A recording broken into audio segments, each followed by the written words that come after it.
I stand with the speech of His Majesty King Mohammed VI delivered on the occasion of the commemoration of the 46th anniversary of the Green March today.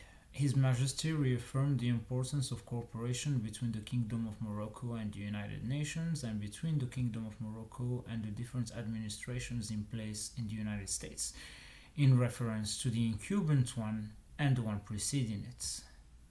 On another topic brought by the Gates Foundation, I shall concur that it's time to have a better understanding of student experiences and outcome in higher ED. It goes with the problem of education that existed way before the pandemic and that I have invoked at several occasions. This will help also get a more significant insights on student psychology, but I believe this should concern teachers as well, as they are the transmitters of curricula. I am delighted to see a portion of counterterrorism and peace enforcement discussed within the context of the COP26, related, of course, to peacekeeping operations when it comes to being more efficient while using natural resources in order to mitigate risks for people, societies, and ecosystems, and also within the framework that is related to the exploitation of environment in war and armed conflicts and what measure in order to prevent it.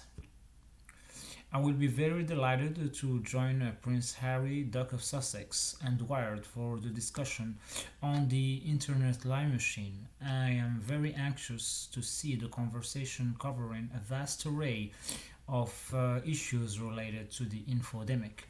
Wired is organizing a conference on November the 9th and the 10th, and among the other topics that I can mention in this context of action will be one related to creative problem solving through leveraging technology for good, as well as debates regarding how the future should look like when it comes to AI and how to design it.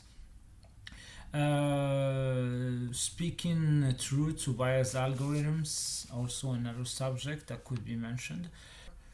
Other topics that also can be mentioned within the WIRE conference will be related to the scourge of ransomware, the world building and world fixing, and also infrastructure vision now and beyond by taking the case of the future of transportation in the United States.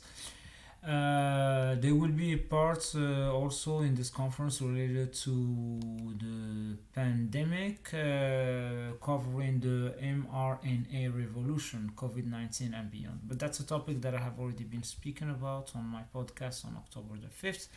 I will get back about the pandemic in a minute, just to mention other topics that I will be looking forward to joining during the month of November from the perspective of the UN and the Holocaust and Microsoft on the 11th related to the stories from the Violins of Hope, and another event of the UN and the Holocaust on the 18th about understanding the American detention regime. Not to trickle down the content of my video, but lastly, if I may, getting back to the COVID 19 pandemic and its universal and societal impact, it's something we can discuss throughout the whole 2021-2022 cycle while acting on the medical and economic front we face due to this unfortunate but historic events. We have time. Among the things I can mention is how things have been differentiated in the United States ever since the days of the founding fathers and starting of 1830s, which coincides with the Industrial Revolution, how things have evolved. Look just at that example of speech about the emergency situation in Titanic. I throw it just like that because, like I said, there will be time to deliberate this topic.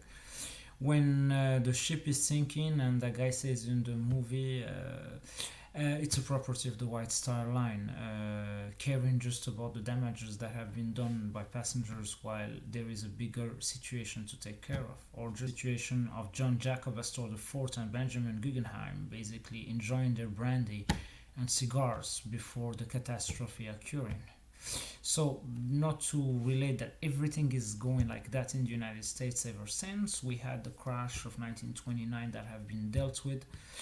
Other crises as well. Long story short, COVID 19 is a very sad event, like I said, but could be a factor in order to leverage the quality of efficiency between quotes of the founding father principles back here in the United States. If I want to give another example related to development throughout history and matching it with the one of the American principles and economy, I can go to religion and speak about the Muslim religion, which is a religion of peace, tolerance, like Christianity, Judaism, and other doctrines are throughout the world.